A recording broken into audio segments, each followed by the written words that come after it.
that's a nice crowd. So yeah, my name is Danay and I'm from Sweden, as you can see. Yeah, global warming is real, people. I was white just a month ago, you know, I don't know what happened. Just woke up one day, my skin got darker, my dick got longer, back and got smaller. Crazy, you know, things just started changing. It was too hot in China, you know, being a Swedish guy, like I can't handle that, you know. And also, like, people was a little bit ignorant this year. Like, when the temperature reached 40 degrees, they had news reporters walking around the street asking black people what we thought about it.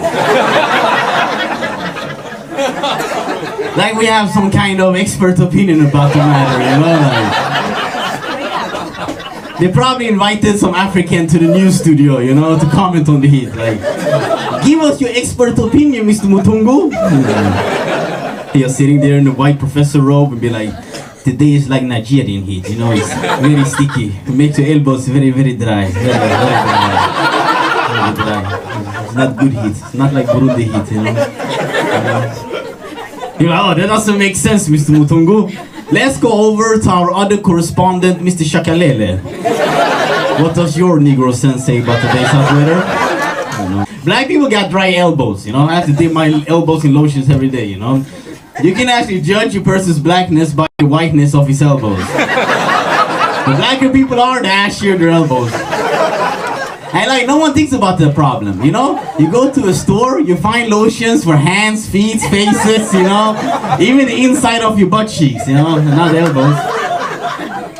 Instead of L'Oreal, because you're worth it. They should have some ashy black guys saying, L'Oreal, for your elbows. Black elbows matters. It's fine. Can't say here, you know?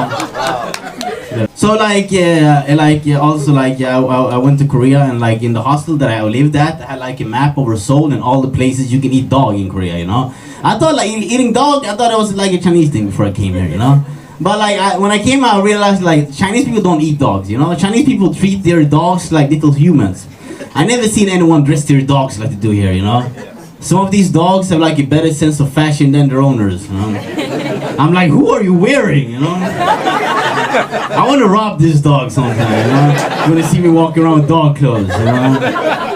So I went to like get a VPN, I go to like social media and like watch Instagram and stuff, and I see people like traveling by themselves, you know? But they have photos of themselves taken from afar, you know? I'm like, who is taking your photos if you're traveling by yourself, you know?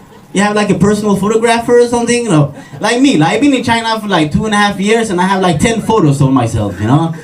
And it's mostly taken by other Chinese people who never seen a black person before, you know? Like I walk in the subway, they'll be like, oh, secretly, you know? I'm like, hey, I saw that! Can I scan your WeChat so you can send that to me? Because, you know, I need photos of myself. You know, I take at a good angle or something, you know? That's how I get my photos, you know? Yeah. So like when I go home, people ask me for photos of China's, I just Google some pictures, you know, and show them, you know. They'll be like, oh, that's such a good photo, you know, they have such a good resolution tonight. How do you take a photo of the Great Wall from space like that, you know? Hey, they got some good cameras, you know, don't have so much. In my class, I had a guy whose name was Xing Shong, you know. I was like, shit, that's like being African and named Hubba Bubba, you know. Pretty amazing. Or a white guy named Potato, Ernie or something. Another messed up white guy name is Dick. You know? I mean, like, say what you want about complicated Thai names or animal-sounding African names, but like, there's no other ethnicity that's gonna name themselves after their genitals. I know one guy named Dick, and I feel kind of sorry for him.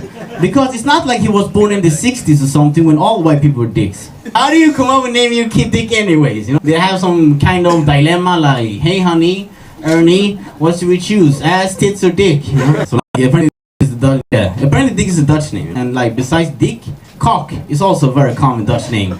Dick and Cock, yeah. Like imagine being a girlfriend to anyone named that. You'd be confused for being a slut if you walk around and be like, hey, I love Dick. Imagine the wedding ceremony. The priest is going to be like, do you promise to take this cock forever? She's going to start having second guess, you know? Do you promise to take this cock in sickness and in health? Do you promise to take this sick cock? Countries in South America sounds like fruits, you know, if you think about it. Like Ecuador, Argentina, Paraguay, papaya, Panama, banana, Guatemala, guacamole, Brasilia, basilica, you know. just a bunch of tutti frutti countries. So I read an article about an Asian guy who couldn't take a photo at a photo machine because the machine kept telling him to open his eyes. In New Zealand, it's crazy, right? Fucked up. I feel the struggle, you know. It's the same thing with cameras that can never focus on black people.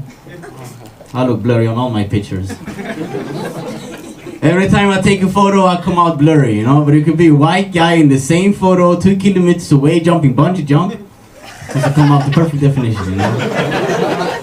The only way to take a photo of me is to put a white guy in front of me while the camera is focusing. And right before the flash, he jumps to the side, you know. That's why you can always find a white guy in mid-air in pictures of black people, you know. Just look close, you're gonna find them. The only cameras that focus on black people are security cameras. Come on, the super definition is security cameras, you know? Yeah, man. That's how my parents took their wedding photo, you know? I work as a recruiter here, like I recruit teachers, and like Chinese people can be pretty racist, right? Like some companies that I recruit for, like they only want native speakers, right? And some companies, they only want native speakers from Canada or America. So if you're from like England or Australia, I have to like deny your application for not being white enough. But it feels good denying white people for not being white enough, you know? I mean, they are the niggas now. So like instead of sending out like a formal rejection letter, I just write, sorry, but we don't hire niggas here. I don't know what to do with this. I started to get a white beard, like in the bottom of my chin, like it's like white. It's strange because like my dad is like 55, you know, and hasn't even got a gray beard yet. I got a white beard. But I think it has to do like something with my uncle. Like my uncle, he have like this pigmentation disease called vitiligo, you know, like turns your skin all white. It's the same thing like Michael Jackson had. So like, the thing is like my uncle, he got the disease when he was 25. And the thing is that he started acting white too. When he was 26, he became the captain of the debate team, you know? Changed his name to Dick. Started dating Chinese girls. So now he goes fishing every weekend, you know? How did China go from having the great walls in history to a bunch of fake walls, you know? Like the apartment that I took, like, I got a fake wall, and like, besides being fake, the wall doesn't even go all the way to the end.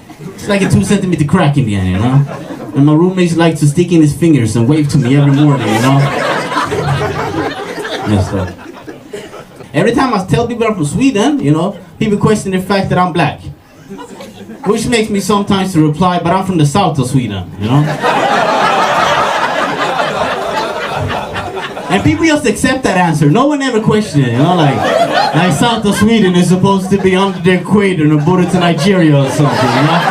You might as well tell them I was born during the summer. Alright, that's my time. I'm Danay. Thank you.